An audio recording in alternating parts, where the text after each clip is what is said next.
definitely scratched the surface. I think there's many topics that we could do a deep dive into. I like the idea of getting listener questions, but I think, we definitely need to do more of a deep dive, because I think this would be so useful for so many listeners, so they can understand better what is available to them. I think that is part of the thing. I thought I knew things, and speaking to Ocey, I realized there's a lot of things that I'm not even very familiar with. And again, it's because I'm not in that space. So much less for those who are the artisan, the candleman, much less for somebody like, right? The man with different profiles in ChatGPT. Yeah, this would be. All right, nice. Sometimes it's not only about the surface level, even gets people thinking. And sometimes that's what we want to do, right? We may not give them all the information. We might just get them thinking that there's way more that's available that could be done.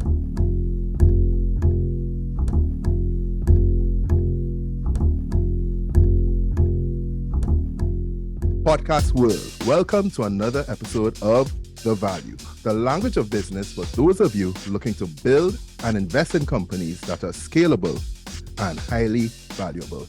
I'm your host, Kevin Valley, and today this special episode is co-hosted by Jason Valley, serial entrepreneur with over 25 years of experience operating at the intersection of technology and business analytics. You can check out our full interview with Jason on episode 88. Jay, what's up? I'm good. 88. I didn't remember the episode number. Okay, I need to take a note of that. I just had to kind of scroll through to pull that up.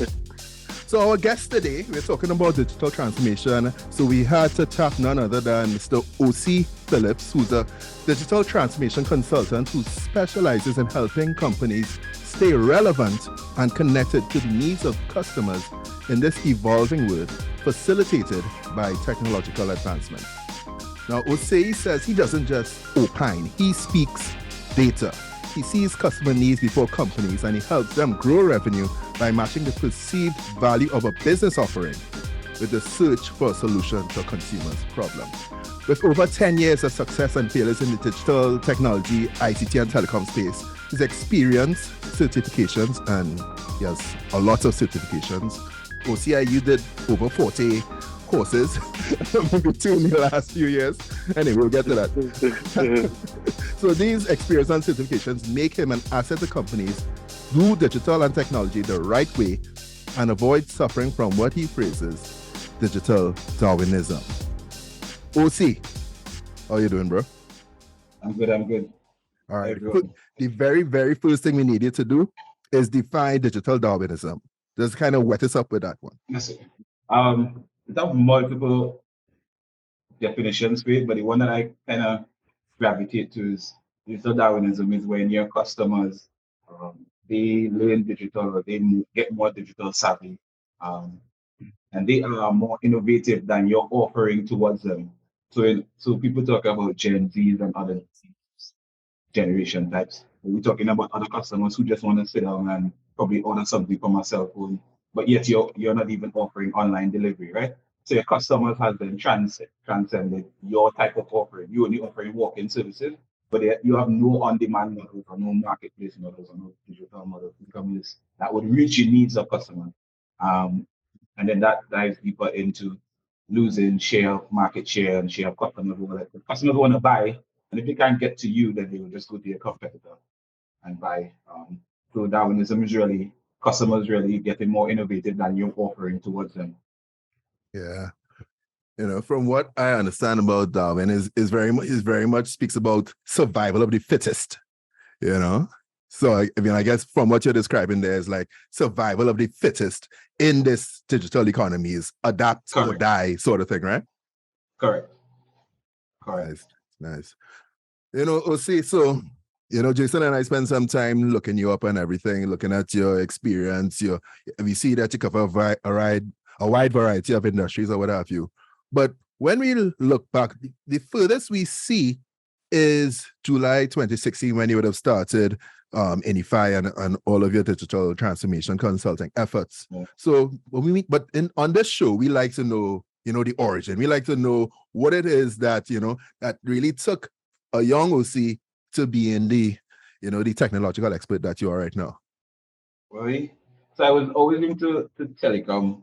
Like from high school, my mother used to be upset. She was like I never wanted a job with shit and tie or anything. I was like a jeans and jersey. So I used to look up to like TSTT and TNTech here, right? Right. So I did like electrical. And my foray into ICT and stuff was through TSTT contractors. And then I used to do installation for like home internet and stuff like that. Um, then I left TSTT, went to digital, played a big role in that digital played as well. I moved from technician to regional manager, managing plenty of people. Um, and then they changed the senior management structure. At that time, I already started going something on the outside because I always had this curiosity. Um, and into digital more so, I asked somebody to build a website for me in 2014. And they charged me $5,000, $50, right? Mhm. And they did nonsense. And I was like, how is this? So I kind of went out and tried to figure it out on my own. And since then, I've been trying to do something. So, and if I started as ICT stuff, because people would ask me to consult, I've been to Guyana, I've been to Brazil, I've been to a couple of countries, etc., consulting in the ICT space. When I started ICT and network, internet, broadband, all of that, I was into that. But digital had more. I never liked managing people. That's no problem. I never liked managing people. Technicians wake up, they stay home, excuses, you're between a client and a customer. I never really liked it. So digital kind of gave me the road to kind of stay away from people and the exposure to work in remote settings where I could work anywhere in the world. So I left digital, scariest time of my life, cried. Because I left thinking that I had like 4 contracts set up, waiting to sign, and then all of them fell through as I left. So I had to bounce back, figure it out, do different things. And I kind of put the ego aside and I used to do some work for free. That's kind of like how I started off in Africa and stuff.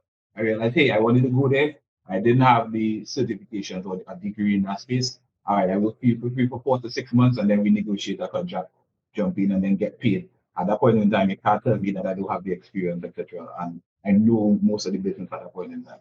So I started to jump into things like that, work for free. That gave me a foot in the door, and then overwork, over deliver value, and then charge the price. Right. And then any fights kind of took off. Ocey, you raised something there, I think, for our listeners to always remember. Birds fly, fishes swim, and deals fall through. That's one thing about deals. Don't ever a deal could always fall through. Right. That's something Right. to always remember. Right. Kevin, what we didn't, which we should have probably discussed at the beginning, how I met Ocey first time around. I met Ocey in a project we were working in Guyana. I was there briefly just for a couple of days, and I stayed at Ocey's place. Right? Yeah, You'll that's take like that? I didn't know that.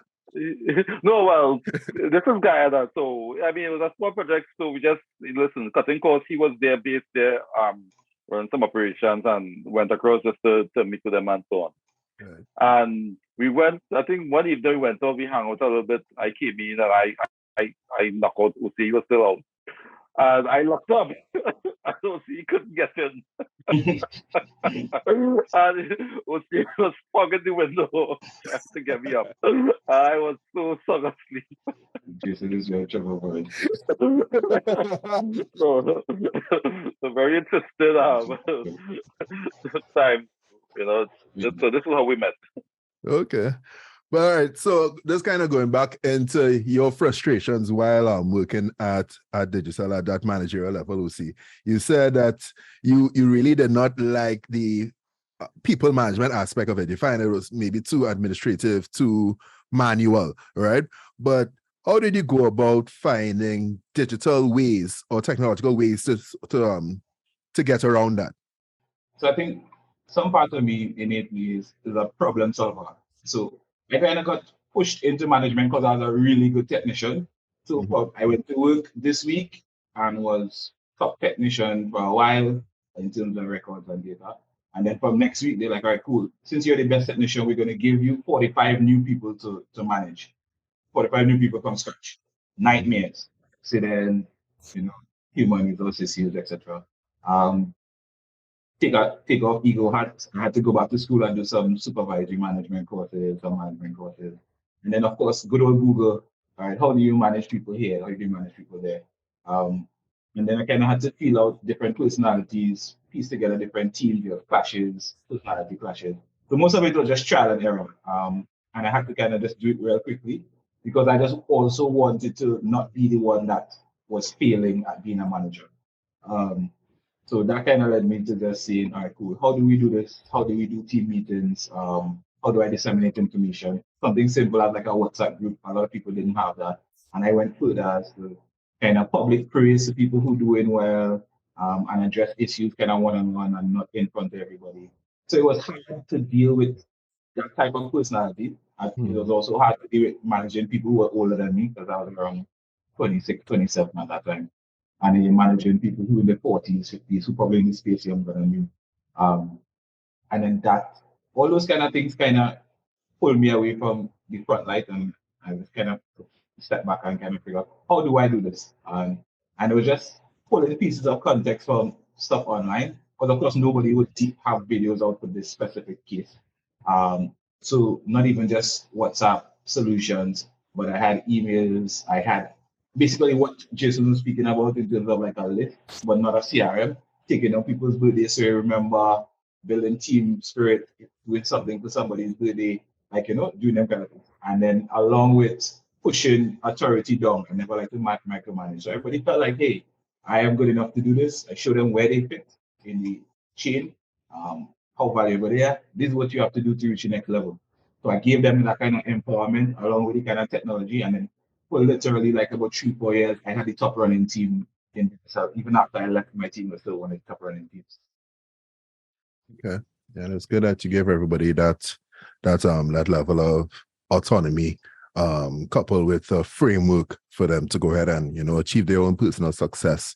I understand that for you, there was a intrinsic shift that took place for you, especially becoming that entrepreneur in the digital space or whatnot.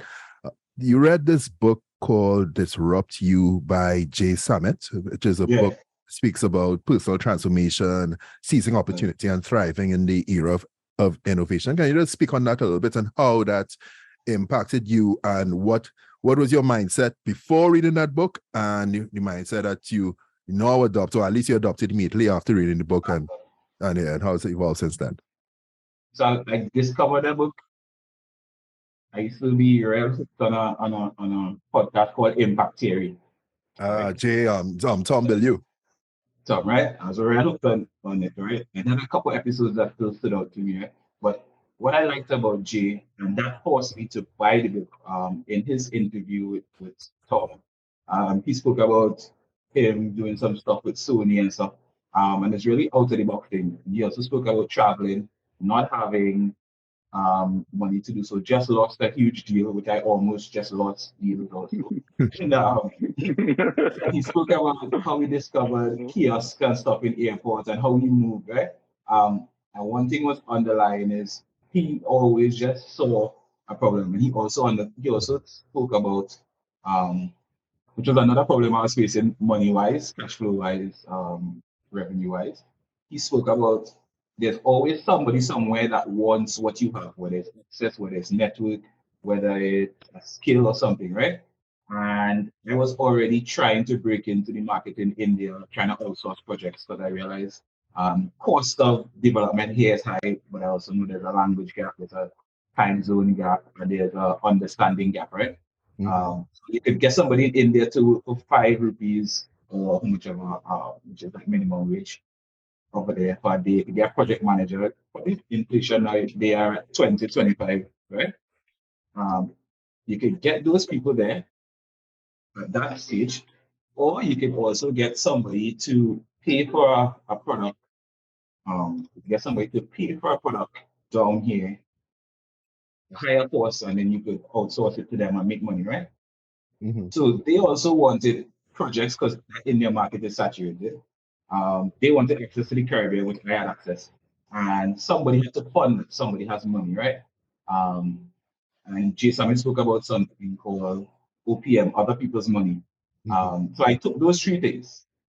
Somebody wants what you are somewhere where somebody wants access to probably that region, that space, and use somebody else's money. So those are my kind of key takeaways on that. One, because I was broken, like literally running out of money, contract fall through, talking about literally business not going the way reality check. And then I kind of realized there were some similarities, but the context was different. He was facing a market of how much of 100 million people that he could sell one product to. I didn't have that luxury. So I kind of had to figure out where do I go to get this thing. US was pretty much far away. Everybody was looking to sell a product to the US, and I was like, cool, what's the next best thing to US? If I could convert TT to EC, it's easier to convert EC to US. So I started targeting Eastern Caribbean states. So I started to look for the small jobs in Grenada, St. Vincent, Antigua, and stuff like that. And that kind of plateaued where I was for a while, and then I built myself and into that. So that book kind of just taught me a lot in terms of reinventing myself at a point in time using those 3 points and kind of using that to just take me to the next level. All right, so I want to move into what you do at Inify, right? Can you just give us a brief overview of Inify really quickly? Right. So Inify would have changed. Like I said, it started off Inify was ICT and IT, then it moved to ICT a little bit, more IT. Now it's just transformed into digital. And I'm going down the line transforming it into 2 things. One is a consultancy, that would be like the brain, and then core Inify would be the arms and legs. That's still not any and every project, but complex e-commerce projects or software development projects or ERP implementation, the arms and legs like that. And then I'm kind of trying to grow the consultancy space because I realize that is where my core thing is now, internalizing and realizing my strength. I am really, really good at, like how Jason is good at the intersection between business and data analytics and business analytics and stuff like that. I am really, really good at breaking apart business models, operational models, fitting the technology in there. So hence most of the things you hear me talking about is a strategy for this or a digital strategy, which is combining multiple moving pieces. Like I could see that as clear as day when other people are not able to see how I can use SEMrush or another type of tool, get data from just keywords in a market, and how does that change a business offering or generating a new product offering in a market? So I go straight up the value chain. Right. So Ocey, do you focus your end consumer or who you do work for? Is it mainly the Caribbean? Now it's more Caribbean than anything else. So it has shifted. Before this year, before October of last year, most of my clients were UK, Africa, fintech space, telecom space. And I had 1 client in the region. Over the last, from 2021 to 2022, my only Caribbean client was Yellow Media Group. I was strictly consulting in the e-commerce space for them. So everything e-commerce across every single market they touch, which is 22 markets. I was the sole e-commerce consultant for them. And I would have now moved on to a transformation role with them now. I'm not even in that e-commerce space there. But now I am with Yellow Media. I am transformation consultant, was senior technical analyst and consultant, Victoria Mutual Group, Bank in Jamaica. Okay. GMMB Group, Jamaica also, working with them rolling out a credit card project. I do some stuff here locally with Bryden Group, some cloud stuff with them. So I'm all over this space, but I still have more clients here in the Caribbean now than I have. I only have 1 in the UK and 1 across Africa now, and that's still in the fintech space. I think what you were saying, what would be the key industry that you work with in the Caribbean? Because we're looking at your profile, we know that you work for exhaustive amounts of industries. You have education, fintech, gaming, healthcare, manufacturing, media, telecom, transportation, tourism, and cybersecurity. So what would my top one would be finance. Because all I have in the Caribbean for the last, other than media with Yellow Media, has been banks or financial institutions. Right. Okay. Yeah. Awesome. Because I do want to get into the evolution of the fintech area or whatnot.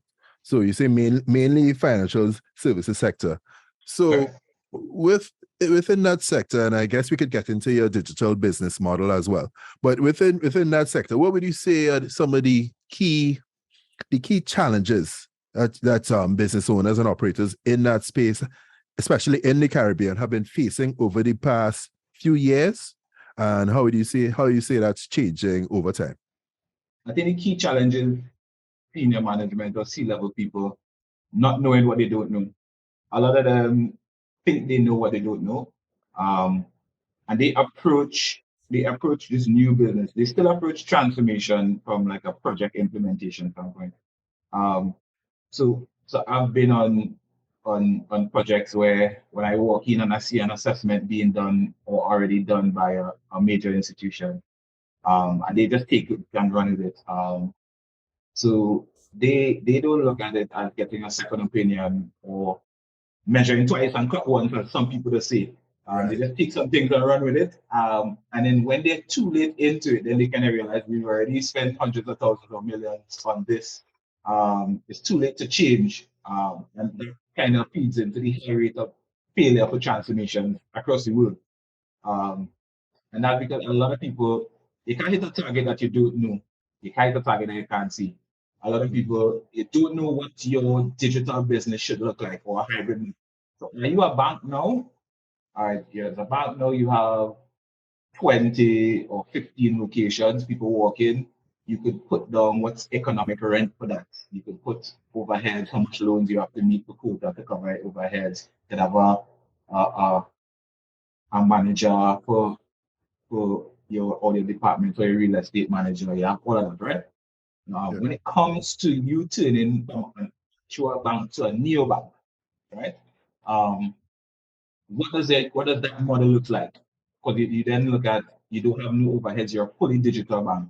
All your processes are digital.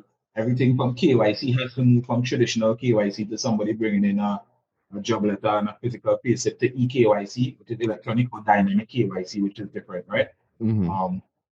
So how are you going to reinvent all of that? Means that you need to either pull some of your existing staff who knows all your ins and outs of your processes to actually rewrite those processes from hybrid or traditional to digital processes.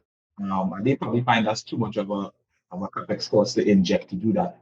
Some of them stick with this. If you're not broken, no fix it. And there is a part of the population that actually still wants to walk into a bank and do trust certain services. Yeah. But some data that I pulled early up in the year, and that was I was looking at DR, Dominican Republic, in terms of banking, right? DR has a bank, a neobank called QIK, right?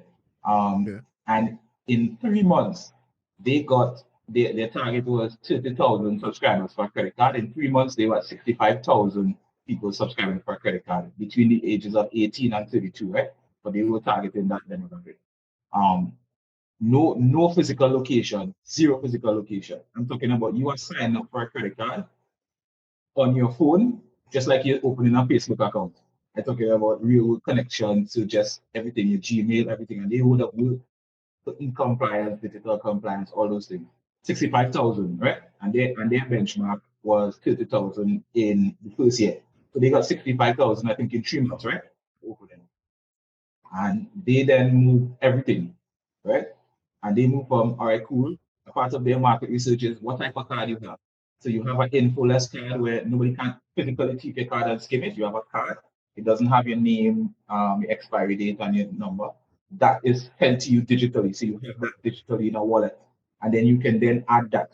What a lot of people also don't know, DR is one of the countries in this hemisphere that has the most connections to outside wallets, which is like Google Wallet, everything in China, all of those things, right? So when you have a card here that will get blocked on a list in Trinidad, that's not the case in DR, right? So all those things from a neobank standpoint are things that I see in other banks that they aren't even ready for. So a lot of CEOs or boards or whatever, they don't see what a neobank could look like or should look like. And they also don't think that their existing bank should also have a business model that is a neobank model or on-demand model for a segment of the population. Yeah. So see, so you're touching a few things there. One, well, some of them you touched on indirectly. One of them you indirectly you're speaking on is now the legislation and how that sort of really directs or facilitates some of this. Because to do I mean, Kevin, if we decide to do the value bank, it turns out, you know, a neobank, you know that you're gonna get roadblocks every which way. So that's one. And then two, it has to be a change in thinking within the banking fraternity with those organizations. And sometimes the change in thinking is as a result of necessity. So using Trinidad as an example, these banks make billions every year in profit. What are the changing things for? Like, why I make it a billion? We try to change to make what? Let me tell you what the worst encounter with that I had, right? And that was last year, 2022. Going into SCB, shouldn't point in, I mean, We could beep that. We could beep it. Right. Going into a bank here in Trinidad, and they literally, somebody at CSR is literally there with a piece of paper and a ruler cutting out and writing down an appointment for you in 2022. And then 6 weeks after, I'm seeing this bank now declares 675 million in profit for the last year. And for some people, that's probably nothing, but that got me fuming. Because we're in 2022, the age supposed to be of digital, right? COVID that hit since 2020. We know you're not filing for bankruptcy. You have some liquid cash. Why you have a CSR still with a piece of paper writing down somebody for an appointment to come back to open an account? That is how you make 600 million in profits. Correct. but that is also how I see a lot of people don't understand. And one of my favorite terms is some call it share of customer wallet, right? Or customer share of wallet, right? Meaning if I hit the bank or if I have to buy something, meaning I'm already in my mind I already have to spend money, whether it be a necessity or not. That's like some people you go by and they say, all right, we don't take credit card transactions here, or we don't take this type of transaction or that type of transaction. It's literally because you are refusing that share of the customer wallet. And the customer will go somewhere else and spend that money, right? So market share doesn't always mean that you have to make 20% profit on each transaction, hence the volume model in other parts. Hence, Amazon has so much business models where now they don't even make as much on Amazon, the marketplace itself, that they make on Amazon Web Services, right? Yeah. So when you look at those business models, your traditional business model would have certain types of loss leaders, but then there are digital loss leaders that comes along with it. And the problem is, and this has been my number one problem, anytime I have to deal with C-suite and deal with digital, nobody has been able to collectively tell or convince these people what the return on investment for digital is. Because they see what we call economic rent. You know, 5,000 square feet, $1,000 a square feet, you know how much that is. You know how much you have to break even, you know how much you have to make to get head above water. But nobody's able to convince these people and tell them, if you spend X on this non-tangible digital asset that you have here, you can still tweak it on the books, you can still amortize it, you can still do all of that like an actual business and write off certain things on it as a digital asset, right? You may have to adjust your bylaws, etc. But that's a small thing. You can do that because it's a digital asset in the company. Amortize it, write it off however you want to do it, put it in your EBITDA, do whatever you want to do from your C-suite level. But it still is a part of the business of the business that could generate as much revenue or even more. But part of this show is talking about how to build a scalable model. If you're looking at investors from out elsewhere, the little bit I know about investors, you're going to look for something that's not capped. You know, investing your money in something that you're not able to make more money on if the total serviceable market or addressable market is only fixed to here, and you can get 100% of it here, and you can't get other markets anywhere. So I think, I mean, my 2 cents on all that is, if I am making $1 billion and the market isn't demanding change and the industry is not demanding change, why am I investing in change?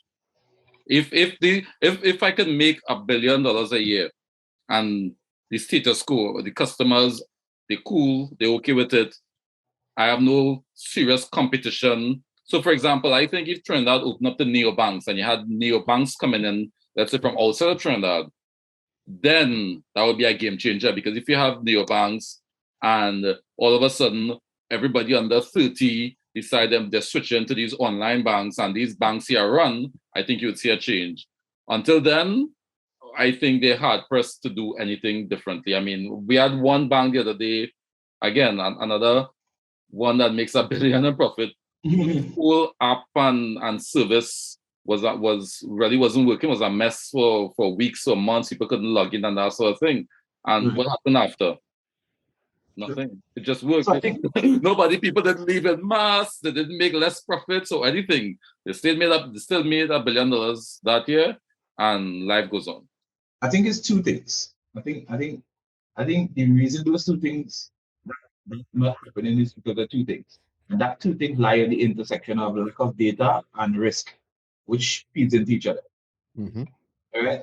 We don't have a data sharing culture, or we don't have like a low center of gravity when it comes to data here. In the US and other markets, you could go and you can see cool 300 million people, startups and all these people boast on how much of a users and active users and daily active users, etc. That's all out there for the average Joe to see, right?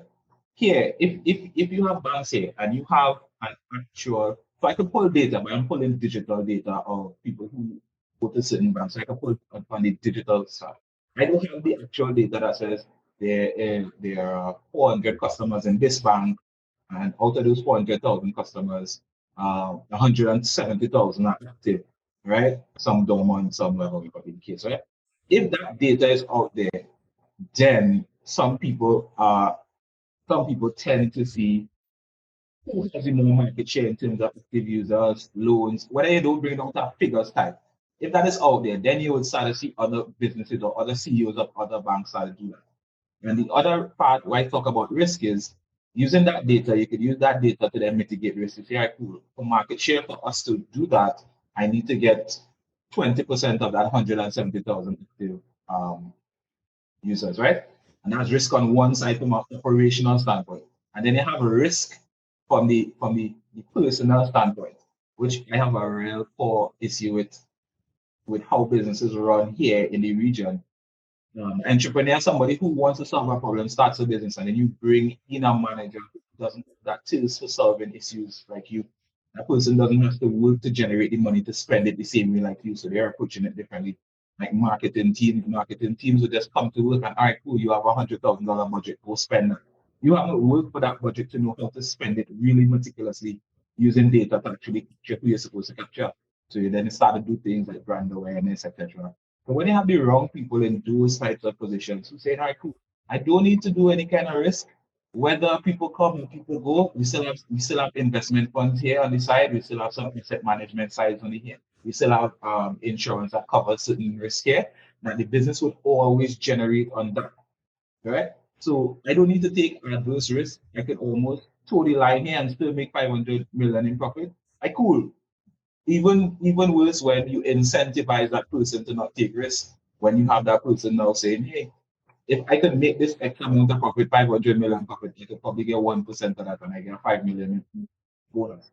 The person doesn't care about the end user coming and who wants to see a proper using F or anything. And also that stems from banks. Remember, the product that they sell is loans, they make money and that. They don't see customer service and all those non-direct revenue generating things. They see that as a liability versus all the other revenue generating things. So coupled with all those things, it doesn't give a CEO or a board any reason to sit down and say, cool. And they are not the people on the end who are receiving the issue. They don't have to deal with a bank line. They don't have to deal with standing up and worrying if your signature is the same way your signature was 2 weeks ago. They don't have those issues. They don't have those issues. So just like everything else, you have people creating policies and all these things, and they far removed from the ground to understand what the real problem is. And from where they sit so high up, they only see dollars and cents. Sometimes you can't really find them, you know. But somebody in middle management needs to see that and needs to change that and needs to say, all right, cool. Maybe you're not going to win now, but what about the long-term part of it? What about the people who go into credit unions or other financial institutions because of different things? What about people who can't access US currency and going elsewhere? Yeah, I mean, I think all those things you highlight, I think they speak directly to what impacts shareholder, right? Because I mean, at the end of the day, the top level managers, the board of directors of the bank, they're responsible for creating shareholder wealth, right? Creating shareholder value. What determines value of a company? Just like you mentioned, the risk is one major factor and growth is the other major factor. We didn't speak too much about the growth as yet. But on the risk side, we're talking about what causes variability in your cash flows or whatever, your variability in revenues or whatnot. So if you're saying you're getting a cool 675 million bottom line profit or 100 million US equivalent bottom line profit every year, and that's predictable and steady and that's safe, cool. But we live in a world where there are external things happening, there are external pressures. There are neobanks popping up all across the world. Fintech, there's been active fintech movements to disrupt that. Even locally, we have the Trinidad and Tobago International Financial Corporation, which has pretty much almost a focal mandate of stimulating the fintech here in Trinidad and Tobago, and I know there are others within the region here. So all of that said, I'm not sure that the banks are in a position where they're just kind of resting on their laurels and saying, "Now, well, we given out mortgages and loans at 7% plus, and we only paying depositors 0.1% or 0.4% or whatever. So we just here making easy money." I would like to think, I would hope that they are actively looking for solutions, to create value for customers. And I mean, and as you mentioned that too, right? I would like to believe that they also care about customers too, because banks, I mean, me having worked in banks for all these years, I understand that banks is pretty much a relationship business.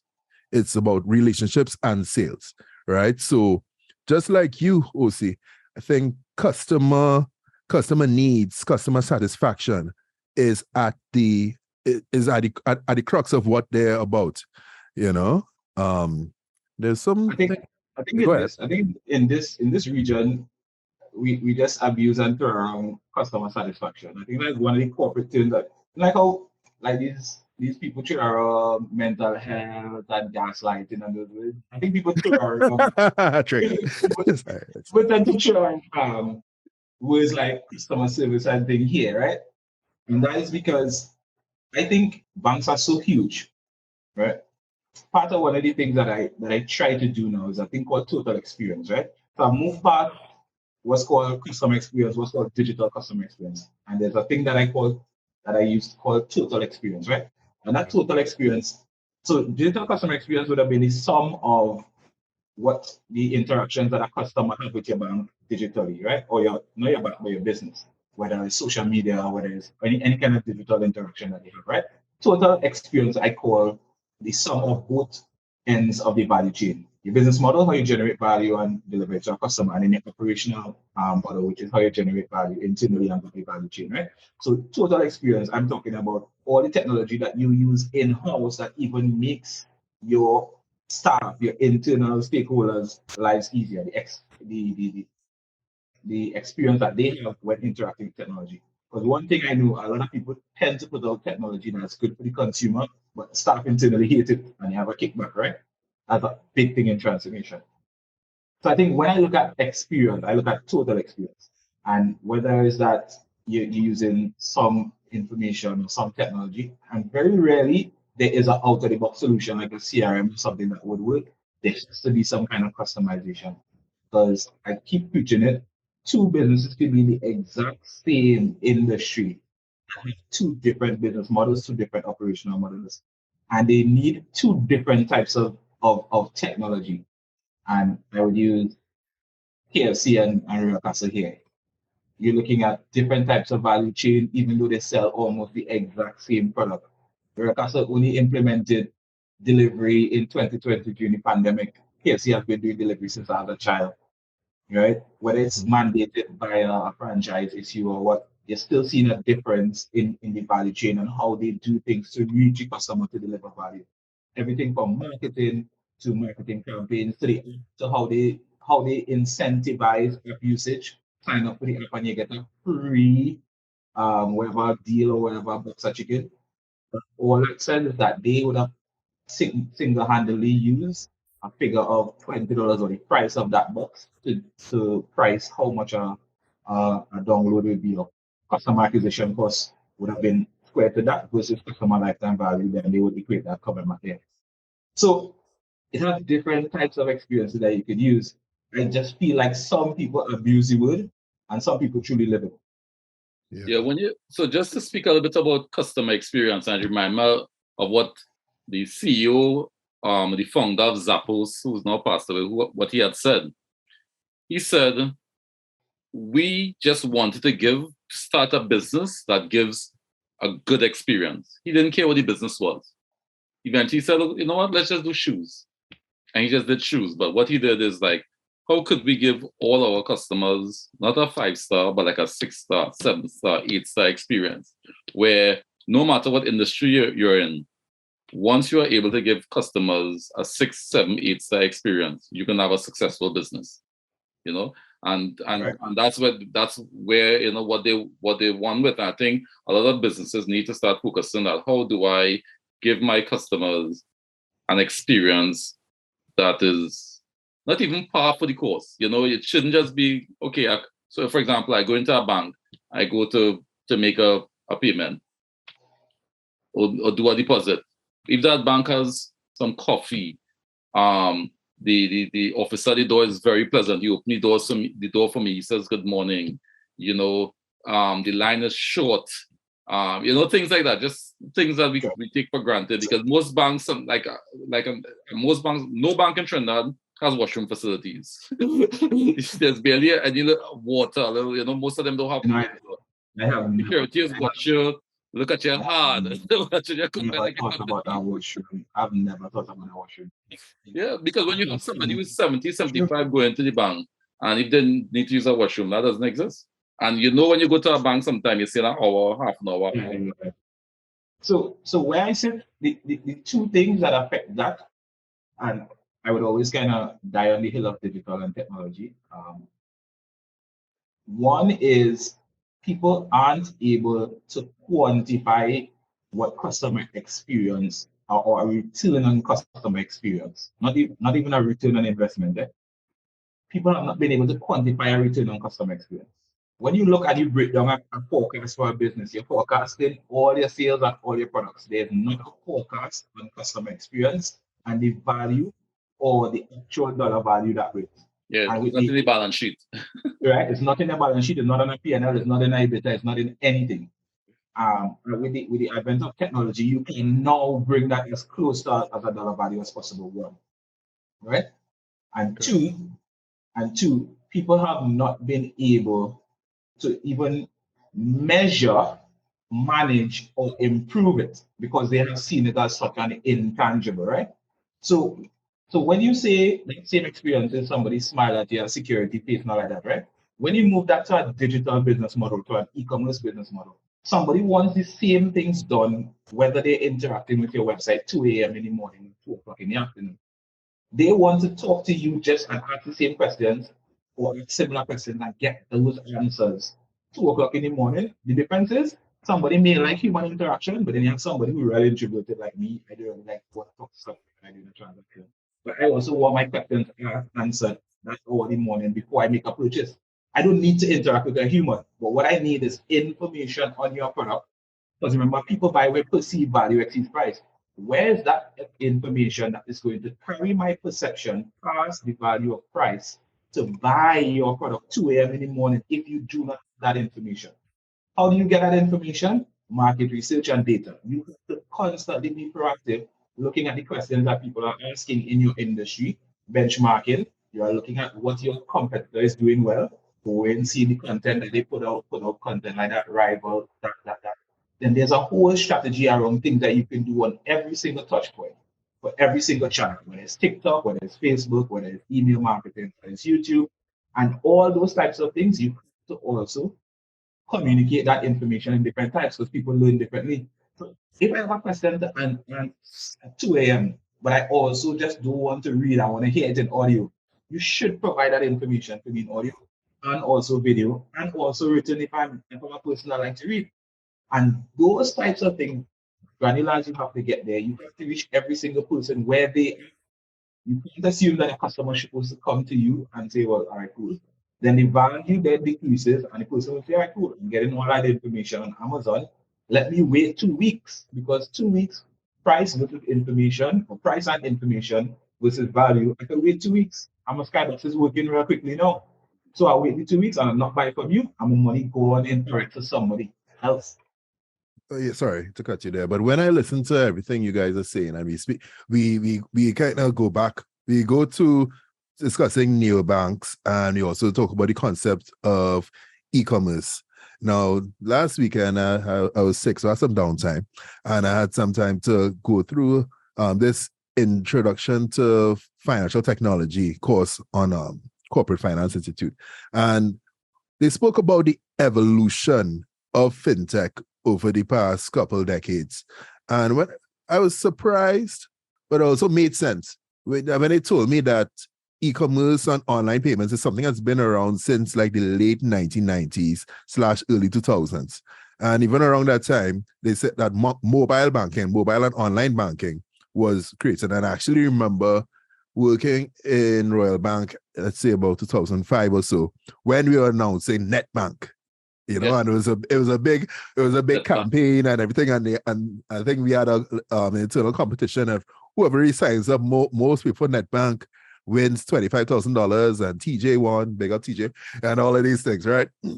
So we look at that, and then we look at the 2010s where you had things like where mobile wallets and the PayPals of this world started to come into play. Right, and the concept of insure tech came up, but I know that's not too popular here in the Caribbean region, so I'll keep it focused on our region. And then, Ocey, we look at the 2020s, especially led by the COVID-19 pandemic, where we have the things like the neo-banking and AI machine learning and these digital currencies and stuff. Although the blockchain and stuff came up more like the latter part of the 2010s and stuff, but it became more prevalent because everybody's like, okay, how do we do everything we used to do in person online? So it's like a rush to innovation, a rush to adoption in that phase. So it's it's really interesting to hear you guys speaking about neobanking on one hand and marrying it with e-commerce, which is an industry which is probably almost 20 years old, if not more, right now. The thing with e-commerce, though, Kevin, e-commerce heavily depends on your financial industry being as digitized as possible. Meaning, it's not a cash-based society. And in the Caribbean, one of the challenges you see is that to open a bank account is a pain. So a lot of people don't bother to open bank accounts, and then as a merchant to get a machine to accept credit and debit cards is another pain, right? You have to jump through hoops and all that sort of thing. As a matter of fact, in the Caribbean, to register a business takes a while. I remember a couple of years ago, we had a new business we started. It took 3 months. This was in Trinidad. It took 3 months to register the business and 3 months to open the bank account. I'm in the US now. To register a business, you just go online and register it. And then to open the bank account, so literally same day you get the business registered and all that. So what you would find though is that as a result of that, things like e-commerce in the Caribbean, well, the penetration with e-commerce is pretty low still, because you have a lot of persons who, well, they just don't have the desire, they don't have the I don't know if they wear it all. But I'll ask Ocey. I mean, I have an e-commerce business, so I live it on a daily basis. But Ocey as somebody who is working with a lot of other businesses. What have you seen though? What have you seen? Well, I would, before Ocey answers, I'll say maybe what you could do is let Ocey run your website, and just kind of tear down. I think I could have that emotional damage. Because if Angostura and Unicom you could get. Go ahead, Ocey. Listen, So like I said, I've been e-commerce consultant for Yellow, right? And for those of you who don't know, Yellow has been like Yellow Media, Yellow Pages. They have a digital arm, right? And they do ads, etc., digital stuff like that, right? So I've literally worked on an e-commerce project in every single country, probably the Caribbean on this side. Except for I didn't finish one in Brazil, but I could see I work on almost every single part of this side of the world, right? One subtle difference that, well, it may be subtle to some, it may be large. In the US, you have, in the business index world, and Kevin, you would know this, there's an index called ease of doing business. Oh yeah, no, everybody know about that. And Right? oh, it's too good. The Trinidad ain't too good. So the other downside of e-commerce here relative to Trinidad is access to payment facilities, right? And a given context. One of the reasons why I love Africa is because scale. I love scale. I love challenges. 55 or 54 countries, depending on how you look at it. Mm-hmm. Similar problems. Even though in the Caribbean we're divided by water, is only a couple of years ago Africa had passed their free trade act where you could move something from Uganda to Nigeria and not pay taxes. You would have had to pay taxes to leave Uganda, pay taxes to enter Nigeria. It's the same thing as though you're doing e-commerce across islands here, right? So we have similar issues when it comes to logistics, etc. What we do not have is Africa's scale, and that directly pressures the problem that they have. So one of the fintech things I do in Africa, right? We have a mobile wallet, right? Among other things. So system is built from scratch, but what we are allowed to do is we connect to a telco. So let's say we connect to Digicel. Somebody has $100 on their phone, they buy $100 phone card and upload it. We are able to split that into $50 airtime and $50 credit. That person can then barter and trade with somebody in the streets. Right? So we're talking about your bypassing a bank here, right? The other thing is we have that USSD functionality where same way how somebody call a phone card *120 phone sign, etc. You can use that same structured data and you can use that to move money. So you don't even have Can you to just have explain sorry to cut you. Can you just explain USSD for the listeners who may not be too familiar with that term? USSD in its simplest form is when you that format when you go onto a phone card and you type, or you go onto a cell phone and you type in that code *120 sign and you check your balance. So that *120 sign code is triggered to respond to something on the other side. So *120 represents how do you check your balance, right? And then you have *323 upon a phone card, *32 whatever. And all those other codes have other, right? Other types of feedback behind it. So it's unstructured supplementary service data is the name of it, structured, but in layman's terms, it's really that code and how you actually access a predefined menu behind by codes. So it's really for people in different markets who don't have data. And of course, across multiple markets in Africa, they do have data. Data costs are high. We live in a real dream here in terms of unlimited data and thing, right? So somebody who goes to MTN, which is a real big provider across there, across all the countries in Africa, etc., you may only have $10 or 10 TT, 10 Rand, or 10 whatever currency, right? You can put that on your phone, but then you can access by that $10, you can access and move 1,000 or 20,000 rands with $1, right? So you don't always need to access a mobile wallet or something like that. You can move currency and you can trade. Of course, that's because that's what our market needs. Comes down to here now. You're looking at places like Guyana that has mobile money and something similar. But across here now, Trinidad has high technological advances. We kind of tech savvy for most people in Caribbean and most markets. When you're looking at that now, because you're so high, you find some parts of the country wants to move to a stage where they want to follow first world problems. So you want first world solutions, but we still have third world problems here. You want a mobile wallet, you want to move money like cash app, etc., but then central bank don't allow that, right? Because one thing I do across there is we have a payment splitter. You could have a online marketplace. Kevin and Jason has a marketplace. I sell him something in the marketplace. Somebody buys that from me. It splits $10 to you for your fee. We configure that, and I get my money. There's nobody who has that down here. Somebody has to go through a marketplace. Our marketplace has to get that money, right, in a merchant account. Then that marketplace has to then do whatever calculations for whatever, and then they remit that to you after a period of time when the accountant does that, right? So the advances in technology that you will see there are part of the problems that we have here. We don't look at the problems that we have here as problems that we actually have here. We want to look at it in context to US. We want to look at it as we need a wallet to do that. No, what we need is the vendor that's not in the banking institution, we talk about the banks, vendor who doesn't have a merchant account, who doesn't have a sole trader account, who don't have a LLC account. How do we get this guy to receive money for a trade, bring him into the formal economy, that he's not being blacklisted for commingling or something like that? Well, there's an e-commerce platform called Unmarked TT that allows them to do that.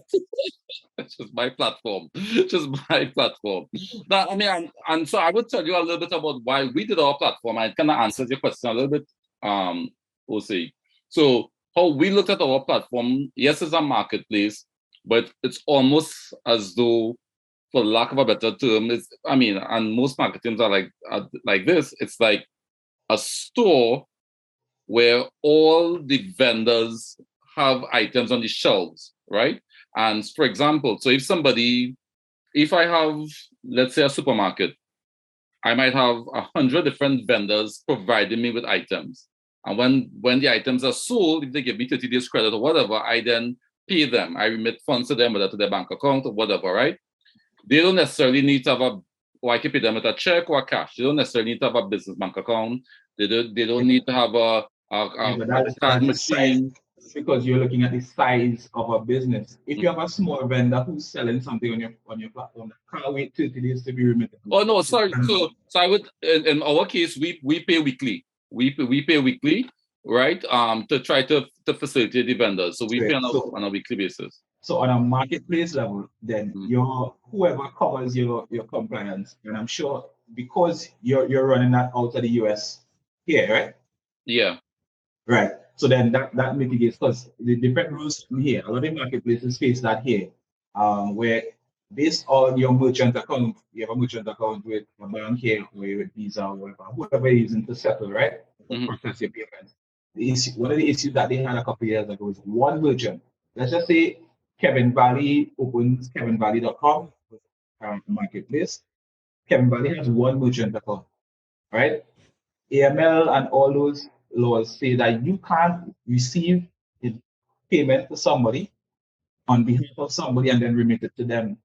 Because right. But there's, I would argue that there's a fallacy there, because again, if I have a supermarket, so a marketplace could be almost viewed as similar to a supermarket. What's the difference? Because if I have a supermarket, but now hear me out, if I have a supermarket and I have 100 people supplying me with products, right? And then I sell those products and then I pay these suppliers, it could be, there's a lot of similarities there. Yeah, it depends in business model. So you're running a marketplace model, right? And just like so what you say, so change it from marketplace not supermarket. I just want the people to know the views of Jason and not the views of Ocey. Yeah, what I'm saying is there's a difference in model, right? Yeah. So if let me compare and contrast. Nike itself as a company in the States, Nike also has their website. Nike also has Nike and Amazon website. Nike is a marketplace model. So Nike also has an e-commerce model in between Nike that they sell direct to consumer, and then there's a marketplace model that they sell on Amazon. So you can have an on-demand model market. You have multiple models. So Nike could have 14, 15, 20 different models, right? Right. So the person that is selling on what Amazon does is Amazon gives you an account, and because how the US is set up, Amazon doesn't pay the taxes. You pay the taxes, right? And then Amazon also takes a little bit of from what you do, and you pay them. That's how they make money. But that changes the chicken and egg problem, because you can't argue with Amazon in terms of demand. Their SEO, they have a product search engine that rivals Google. You can search anywhere in the world for a product, and you pick up find Amazon products, and you find products in your own market. So they are A1 at that, right? When it comes to our marketplace down here now, the difference is if Kevin has a marketplace, I could just go on the marketplace and tell somebody I try to sell a mouse, right? But if Kevin doesn't cover the whole value chain in terms of vetting the type of product or whatever it is selling there, I could just be passing drugs and it not be a mouse. And that is where all those financial institutions come in, and that AML all those compliance stuff comes in because they aren't 100% sure that Kevin is sure what I'm selling, but he's collecting money on behalf of that. Yeah. He can also be facilitating illicit transactions, which is done via electronic fund transfer. Right. So what we've done from an AML standpoint is we make sure all our vendors, when they sign up, they provide a proof of ID. They provide utility. They provide things. I totally listen. If it's one person that understands marketplaces in the Caribbean, it's me. Right? Well, I've been running that marketplace for the last few years too, right? So everything about marketplaces and the difference between marketplaces and you talk about a grocery. Remember, grocery operates on smaller margins. Buy in bulk, they make money on margins of products. The other part of it is when you come into a grocery, let's look at Massy, there's an agreement that you sign that you have to show why your product, the ingredients of your product, etc. That takes away the liability for massive stock in your product, etc. But then you have listing fees, etc.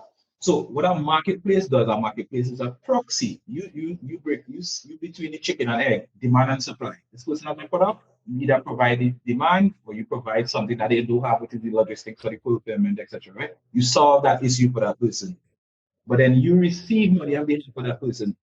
Sure, grocery doesn't do that. Sure, grocery gets paid for it, or they list the product and then they get it in house, and then they have a special agreement where they pay you, but then it's covered. All that's checked in terms of ingredients, etc. You don't need to go that deep.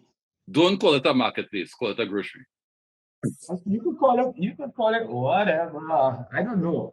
I just try to tell the people, the difference so that they understand. But I think that's what they're coming from. Yeah. But there's subtle differences between the marketplace and the grocery because the models are different. Listed, how it's listed, etc. Right. So but and I understand what you're saying, and I understand the nuances there. But one of the things though, on the positive side, is marketplaces allows businesses who would not be able to otherwise to be able to get online, right? And that was true 4 years ago. That is no longer true now. Because you can get online for next to nothing. Well, let me give you this example. I make candles. I'm the best candle maker out there. I get up every morning, I think about these candles. I get up, I make candles, I buy more. I know all the raw material suppliers for candles. I have a good I'm so consumed with candles. I don't even want to think about website. I don't want to think about a WePay account or a Paywise account. I don't want those things. I'm not interested in. I don't care about. I don't want to speak to any about it. I don't want to manage it. To me, I don't want to own that whole distribution. I just want to make candles. And to me, someone like that, and there are people with fit that profile, but that's for candles. To me, that is just perfect for them. You know, they don't have to say here. I mean, our website and payment processing are a lot easier now. My only issue with that is if you're going into business, then go into business thoroughly.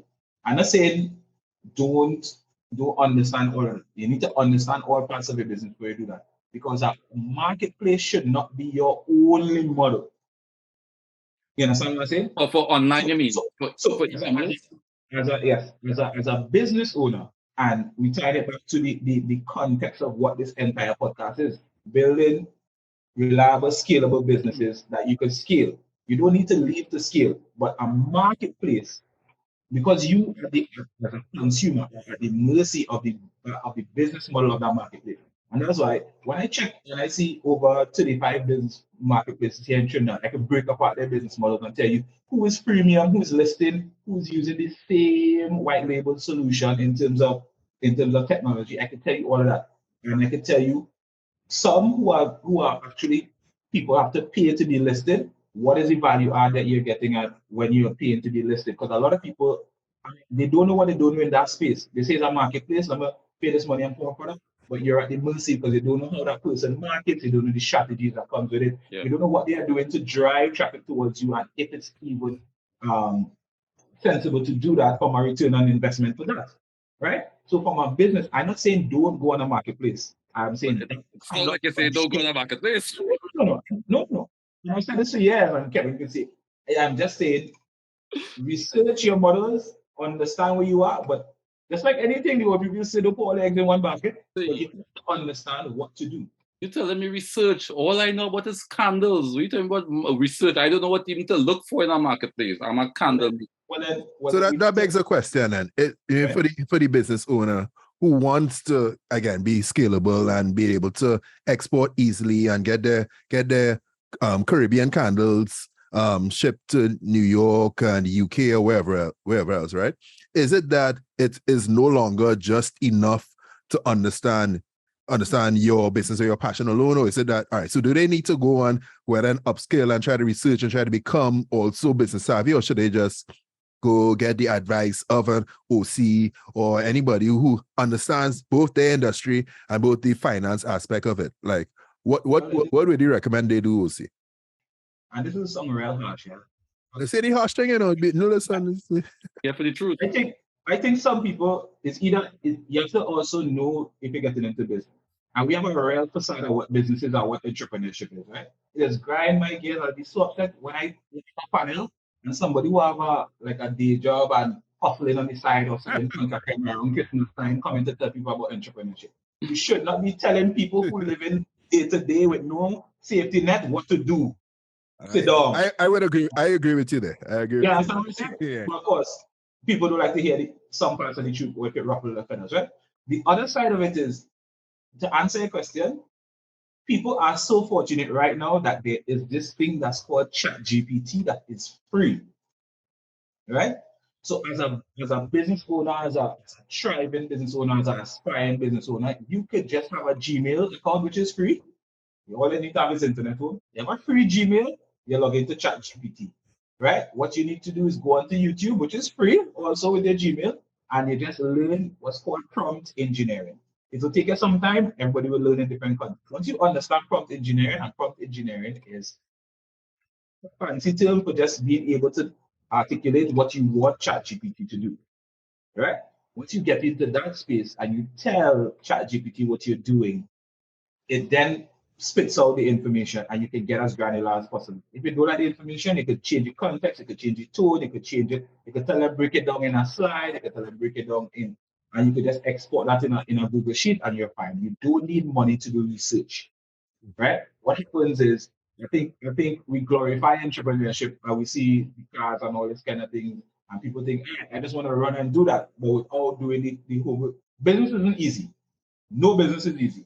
Right? Not even who make 100 million, not even who making 100,000. None is easy. And if you make up your mind to do that grind and do that homework, then I don't think business is for you. Stay in work and sign off at 4:30 and go buy Narries and drink something and enjoy life. Right? But what I think, Ocey, so I hear you and I agree there's lots of free information out there, but I think at the end of the day, you know that businesses have different functional areas. There's sales, marketing, finance, HR, blah, blah. And that's only when you reach to that stage. That's only when you scale. That's only when you scale at a stage where you can segment them. Right. To do them. But I think even at the early stages, there are some areas where from early and some businesses make that mistake where they take too long, for example, to hire an accountant. So again, I said the same thing you're saying with regard to using the technology and building websites. I think that's when that person needs to know that, hey, I want to go to the next level. Then we're going to talk to Ocey. No, so again, what I'm doing now, I gotta work. No. What I'm doing now is, so I've been using ChatGPT for just about this man have about 40 certificates. I was just found what so let me segue into that certificate thing. Right? Handle man to be let me explain to you why I did this. Handle man not operate ChatGPT just like you. Yeah, but I am doing that because that is what I have to do to stay ahead, right? But the candle man, right? And I'm saying the candle man has a raw talent, right? Right. Easy. You know this book, Michael E. Gilbert, that email series where he talks about the technician, and you ever read that book? I haven't read the book, but I think I understand the concept of where you're going. Right. Technician. So what he talks about is somebody who's being real good at something. So somebody who could really make candles or really make food or something, but they're not good at the operational side of it, structuring, segmenting this, logistics, that operation, HR, other parts, right? That happens a lot, right? what I'm saying is those people don't know what they don't know. That is pre ChatGPT. All you have to do with ChatGPT now, like I say, it's free. You don't even need money to access it. You don't even need to pay as much as our website. So this is even more accessible than that. If you go to ChatGPT, right, and you type in, I don't expect everybody to use ChatGPT like I do. So I use ChatGPT where I have created personas in ChatGPT, and my staff, including me, I am replicated in ChatGPT. There's a persona that's called Ocey Phillips in ChatGPT that is me. Everything I consume, I give it to that to consume also, right? So at any given point in time, if I have something to do, I then ask the persona to replicate something as me or as close to as me as possible. And I have that. From me to project manager to everything, business analyst, all of those. If I become this person in my chat GPT, I expect everybody to do that. That's what I need, and that's where I think that I am taking my business in terms of scalability, right? What that person now needs to do is go into chat GPT and say, hey, I am an aspiring entrepreneur. I have a day job, but I can really make candles. Please provide me with, and you can ask ChatGPT different things. Provide me with a social media marketing plan. It will give you that. With a schedule for content, it would give you that.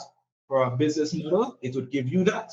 For organizational structure, it should give you that. Even if you ask ChatGPT for an organizational structure for a candle making business, it will give you a thorough one, and you could have something that you can work towards, and you can see where you are and where you're going to. You could just copy and paste that and put that in a Google Sheet, and you would have then circumvented 6 to 10 or 12 or 20, how much ever hours of YouTube consumption that you can do that. My problem is we have people who get into it for the wrong reason. And I don't even talk about passion, because where your passion is isn't always where your money is. I don't believe in you know, people come to me, oh my gosh, you know, see, I really good at sewing this dress, but I'm really passionate. Look at the tie-dye dress, I was 700 for it. I'm saying, look at Sheehan's fast fashion model here for 10 years. So what is the value you communicating to somebody? Well, I spent 3 days making it. I'm saying, is that valuable to the person that you're targeting to pay 700 for a dress? Well, I'm not sure. And then when you start asking questions now, they themselves haven't even thought it through, because somebody somewhere told them, hey, you know, you can also address go into business. And people are going into the business for the wrong reasons. Remember, maybe 4 core things and then you add on to it. Which problem are you solving? Is there money in the problem that you're solving? Because you could be solving a problem and you don't have money in it. How could you be paid for the problem that you're solving, or paid in comparison to the degree of the problem that you're solving? Solving a higher problem, you'll get paid more. And lastly, how do you deliver the solution to that problem that you're solving? Because you can solve a problem, but you need logistics to move a piece of equipment from Trinidad to Jamaica, and it doesn't make sense. That person would then go to somebody in Jamaica and pay the cost difference. So if you haven't asked yourself those core things, then you don't have a business, you have a hobby. Because you're not solving a problem, you're just intellectually masturbating by yourself in the corner thinking that you're doing something thoroughly. But you do have demand and supply core. So if you don't have a demand for that, then you're making it, and you're doing it for the wrong reasons. And I'm saying that those people are not the people that should go to those things. Find and research those things. Just like the Zappos guy, he found the problem. The problem was in a shoe, where you could get a shoe anywhere, China, anywhere, Gucci, anywhere, ASOS, River Island, anywhere. And that's multiple brands, millions of brands. The issue is customer service tied to a shoe. And that is a problem that he solved. So what I'm hearing from you though is from artisans all to multi-billion dollar businesses. I'm hearing similarities because, for example, in the example we use with the banks, well, they're not thinking neobanks. That information is there. They're not thinking neobanks. They're not thinking how we can move things forward. And likewise, the artisans, such as the candle maker, the chocolate maker, they're not thinking about how they could get their stuff online, how to get a website, and so on. So, is that? I mean, what is the reason for that? Because in some markets they are doing that. In some markets, once you have a business, your first thing is going online, or you're trying to see how you can make it digital first. Why is it in other markets it's not about being digital first? Because we just compare again. in Trinidad and other markets in the Caribbean, and that's why I love Africa. Africans are, especially South Africa, they understand problems that they have. Right? So there's a youth man who designed a football shoe just for Africa alone. He wouldn't sell in Trinidad, he wouldn't sell in the US. And that's because he feels in Africa, Canada, more mud, more gravel. So it needs to have a different type of rubber, different type of sole. That is somebody who understands the context of a problem in their market, right? Somebody will sit down here and look at a man in the US. Remember, the US have very ridiculous examples. Eh? Remember, there's some guy who came up with a stone that was in a box of pet stone and he sold $1 million of it and become a millionaire.